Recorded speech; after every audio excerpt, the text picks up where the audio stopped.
Hello everyone, welcome to our YouTube channel Electronics Maddie. In this video I am going to explain working of a SEPIC converter in only two steps, and trust me, after watching this video you will be able to analyze the operation of a SEPIC converter on your own. In case you haven't subscribed to our channel, please do subscribe to it, only then you will get the videos that we post regularly. So this is the circuit diagram of a SEPIC converter. It is basically a DC to DC converter which is quite similar to buck boost converter. It can either increase the output voltage or decrease the output voltage. However, the output terminals will not be inverted, whereas in case of a cuck converter, if you're supplying positive and negative voltage, the output voltage will be minus and plus, so it will be inverted. Whereas in SEPIC converter, you'll be getting the same polarity with respect to the supply terminals. How does that happen? I'll be explaining it in two steps. Before that, there are two important things to remember. First thing is the polarity, the dot convention with respect to the inductor. So when the current is entering with respect to the dot convention, we'll assume the terminal to be positive and negative in this particular fashion. Similarly, it is with respect to L2 as well. So we are assuming one more thing, C1 is initially charged before the operation of the circuit. So this is a very important aspect while you analyze the operation of a SEPIC converter. So let us assume C1 to be fully charged. So let us now start off with our analysis. When the switch is on, what happens? The capacitor now is initially charged. I've already assumed that. So when the switch is on, the inductor starts storing the charges in this particular way, that is plus and minus. Current starts flowing from the source in this particular fashion. More amount of current will flow through the short circuit path because it is offering less resistance, and it will come back to the source in this particular fashion. Now the capacitor that has its charge in plus and minus polarity, it will act as an energy source and it will supply the like the voltage that it has. So from here the voltage, the current flows in this particular direction, and inductor starts charging in the polarity plus and minus. When the current is entering, we have assumed according to dot convention as it to be plus and minus in this particular fashion. As a result, it will be entering in this particular fashion, and L2 gets charged with the polarity minus and plus. So what happens when the switch is off? That is case 2. Now we'll again consider the circuit. When the switch is off, it acts as open circuit, and we are removing that terminal with respect to the switch.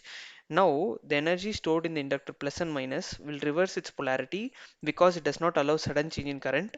According to Lenz's law, it will continue the direction of current in which it was flowing through by reversing its polarity. Now the capacitor also begins to charge. Since the inductor does not allow sudden change in current, the current still flows in the same direction. The polarity of the inductor will be reversed, and capacitor now begins to charge with a polarity plus and minus. Slowly it starts charging because it is already discharged. C1 is already discharged to L2. Again C1 starts charging in the cycle. Consequently, what happens? The inductor does not allow sudden change in current, isn't it? So it reverses its polarity in this particular fashion and allows the current to flow in the same direction it was flowing here. If you see, it is flowing still in this particular fashion. Since the polarity is reversed, that is plus and minus, capacitor is still charging. It will start from 0 volts, isn't it? But inductor already has some voltage, so it is plus and minus. So when plus is directly connected to the diode here, diode acts as short circuit and it is forward biased. So you might have a confusion. Why even negative is here, but diode is should be reversed bias? No, because the capacitor is charging from 0 volts. It takes some time to get fully charged. Before that, inductor is already charged. Still this becomes fully charged, the inductor will have the property of having more voltage, and it allows the current to flow in the same direction, and it becomes forward biased. As a result, current will flow in this path, and capacitor C2 begins to charge. Now C2 will be charging in this particular fashion, that is plus and minus. And once C2 is fully charged, now irrespective of the switching operation, the amount of voltage that the C2 is stored, it will start discharging through the load. Based on this, the voltage across the load will be plus and minus. This is how we will be getting plus and minus with respect to the load terminals. So this way we will be justifying we are getting positive voltage when the positive voltage is applied. Similarly, if you perform the analysis for negative voltage, you will be getting a negative voltage at the output terminals for a SEPIC converter. So capacitor voltage, since it discharges across the load terminals, now even if the switch is on or off, the capacitor will maintain the output voltage constant.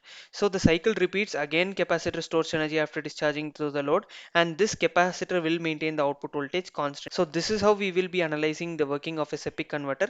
Based on duty ratio, you can achieve increasing voltage or decreasing voltage. That is quite similar to buck boost operation, so you can analyze that on your own. But this is how the SEPIC converter operates as a whole. In case you have any questions with respect to this operation, feel free to reach out by typing in your questions in the comment section below. You can also reach out to me at electronicsmaddie@gmail.com. If you like this video, please do like it, share it, and subscribe to our channel for regular updates. Thanks for watching this video. Please do keep supporting.